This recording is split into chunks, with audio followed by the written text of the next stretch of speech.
महान कथाकार, उपन्यासकार, लेखक मुंशी प्रेमचंद। उनकी कहानियाँ हम सब ने सुनी हैं, लेकिन क्या कभी किसी ने मुंशी प्रेमचंद की कहानी सुनी है? नमस्कार, मैं हूँ धर्मेंद्र केशरी और आज मैं आपको सुनाने जा रहा हूँ मुंशी प्रेमचंद की अपनी कहानी, उनकी ज़िंदगी की कहानी। प्रेमचंद, इस नाम से ही हमारे मन में उजागर होती है सचेत सजीव कहानियाँ, जो हमारी पारंपरिक सोच, हमारे रूढ़िवादी विचारों को झकझोर कर रख देती है। मुंशी प्रेमचंद की कहानियाँ केवल कहानियाँ नहीं, बल्कि एक अलौकिक प्रकाश की भांति है, जो हमारी सामाजिक एवं निजी भ्रांतियों के अंधेरे को मिटाने का प्रयास करती है। पर कैसे बनी ये कहानियाँ? क्या रहस्य है इन किरदारों के पीछे और कैसा था प्रेमचंद का जीवन? आज हिंदी के शेक्सपियर कहे जाने वाले इस महान लेखक पर खोजते हैं इन सभी प्रश्नों के उत्तर प्रेमचंद की अपनी कहानी में। 31 जुलाई 1880 को बनारस के पास स्थित लम्ही गांव में आनंदी देवी और मुंशी अजायब राय के घर एक पुत्र का जन्म हुआ। नाम रखा गया धनपत राय। इसी पुत्र को हम और आप प्रेमचंद के नाम से जानते हैं। प्रेमचंद के पिता मुंशी अजायब राय लम्ही में डाक मुंशी थे। प्रेमचंद अपने माता पिता की चौथी संतान थे। उनकी पहली दोनों बहनों की जन्म के कुछ दिन बाद ही मृत्यु हो चुकी थी और उनकी तीसरी बहन का नाम सुग्गी था। प्रेमचंद बस 8 ही बरस के हुए थे कि उनकी माता चल बसी। उनकी कहानी बड़े घर की बेटी में आनंदी का किरदार उनकी मां पर ही आधारित है। सबसे छोटे और इकलौते बेटे होने के कारण पूरा परिवार उनसे बेहद स्नेह करता था। शायद यही स्नेह था जिसके कारण उनके चाचा जमींदार महावीर ने उनका नाम नवाब रखा था। आगे चलकर प्रेमचंद ने अपनी शुरुआती रचनाएं नवाब राय के नाम से ही लिखी। मां की मृत्यु के बाद प्रेमचंद की दादी उनका ख्याल रखती थीं, पर वो भी जल्द ही चल बसी। घर में सौतेली मां आ गई, जिनसे प्रेमचंद को ज्यादा स्नेह नहीं मिला। इन्हीं की झलक आपको प्रेमचंद की कहानियों में दिखाई देगी। गुमसुम और अकेले रहने वाले प्रेमचंद को किस्से कहानियों में अपने हिस्से का सुकून मिला। वे अक्सर जिस तंबाकू की दुकान में जाया करते थे, उन्होंने फारसी भाषा में लिखी कहानी तिलिस्म में होशरुबा सुनी और यहीं से कहानियों से उनका नाता जुड़ गया। गोरखपुर के अंग्रेजी स्कूल में पढ़ते हुए उन्होंने अंग्रेजी उपन्यासों को पढ़ना शुरू किया, जिनमें जॉर्ज W.N. रेनॉल्ड्स की the mysteries of the court of London के 8 अध्याय भी शामिल थे। प्रेमचंद ने अपनी कहानी गोरखपुर में लिखी, जो कभी छप नहीं सकी। यह कहानी एक नवयुवक की एक निम्न जाति की महिला से प्रेम कहानी थी। कहा जाता है कि इस नवयुवक का किरदार उनके सौतेले मामा पर आधारित था। उनका पहला उर्दू लघु उपन्यास असरार-ए-माबिद यानी कि देवस्थान का रहस्य उन्होंने नवाब राय नाम से लिखा था। यह उपन्यास मंदिर के पुजारियों द्वारा गरीब महिलाओं के शोषण पर आधारित था।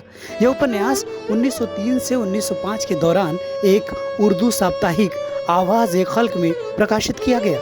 1985 में जब प्रेमचंद केवल 15 साल के थे, तब उनके सौतेले नाना ने उनका विवाह करवा दिया था। प्रेमचंद की पत्नी ऊंचे कुल की थी और उनसे बड़ी भी थी उम्र में। दोनों का स्वभाव भी विपरीत था। दोनों ही इस विवाह से कभी खुश नहीं रहे और आखिर एक दिन उनकी पत्नी उन्हें हमेशा के लिए छोड़कर अपने मायके चली गई।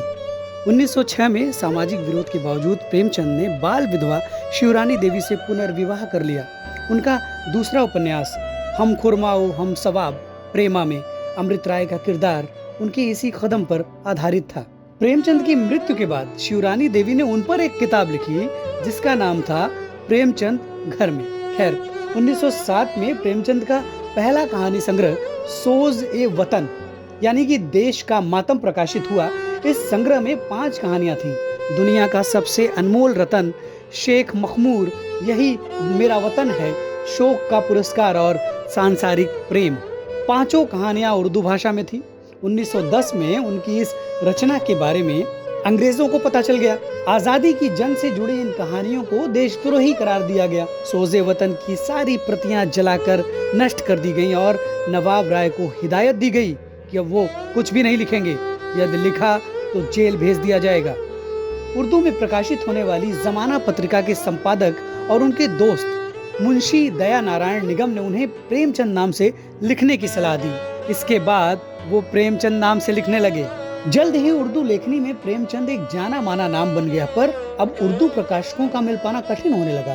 इसलिए 1914 से प्रेमचंद ने हिंदी में लिखने की शुरुआत की। हिंदी में उनकी पहली कहानी सौत 1915 में और पहली लघु कथा संग्रह सप्त सरोज 1917 में सरस्वती नामक पत्रिका में प्रकाशित हुई। 1981 में महात्मा गांधी के असहयोग आंदोलन के आह्वान पर उन्होंने अपनी सरकारी नौकरी छोड़ दी और 1923 में अपनी खुद की प्रिंटिंग प्रेस की नींव रखी।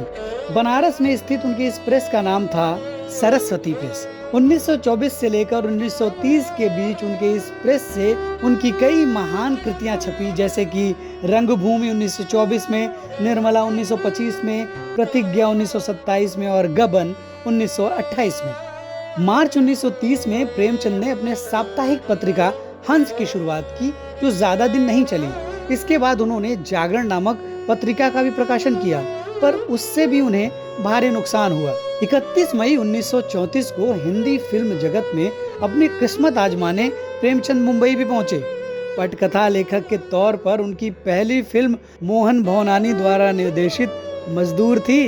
यह कहानी मिल मजदूरों के दयनीय स्थिति पर लिखी गई थी, पर फिल्मी दुनिया के हेर फेर उन्हें रास नहीं आए और 4 अप्रैल 1935 को वो मुंबई छोड़कर इलाहाबाद आकर बस गए। अपने आखिरी दिनों में प्रेमचंद ने अपनी सबसे बेहतरीन कृति गोदान 1936 में लिखी। गोदान किसान होरी की कहानी थी, जो किसानों के जीवन की दुर्दशा को बेहद मार्मिक रूप से दर्शाने के लिए याद की जाती है। इसे संयोग ही कह लीजिए कि मृत्यु पूर्व प्रेमचंद की आखिरी प्रकाशित रचना का नाम था कफन। उनकी आखिरी संपूर्ण कृति क्रिकेट मैच 1938 में उनके मरणोपरांत ज़माना पत्रिका में प्रकाशित हुई। 15 उपन्यास, 300 से अधिक कहानियां, 3 नाटक, 10 अनुवाद, 7 बाल पुस्तकें और हजारों पृष्ठों के लेख, संपादकीय, भाषण, भूमिका, पत्र आदि की रचना करने वाले प्रेमचंद का आखिरी उपन्यास मंगलसूत्र पूरा नहीं हो सका और लंबी बीमारी के बाद 8 अक्टूबर 1936 को उनका निधन हो गया। उनका अंतिम उपन्यास मंगलसूत्र उनके पुत्र अमृत राय ने पूरा किया। हिंदी साहित्य में यथार्थवादी परंपरा का उद्वेग लाने वाले इस महान लेखक का साहित्य जगत हमेशा ऋणी रहेगा। अगर आपको प्रेमचंद की ये कहानी पसंद आई हो तो इसे शेयर करना मत भूलिएगा।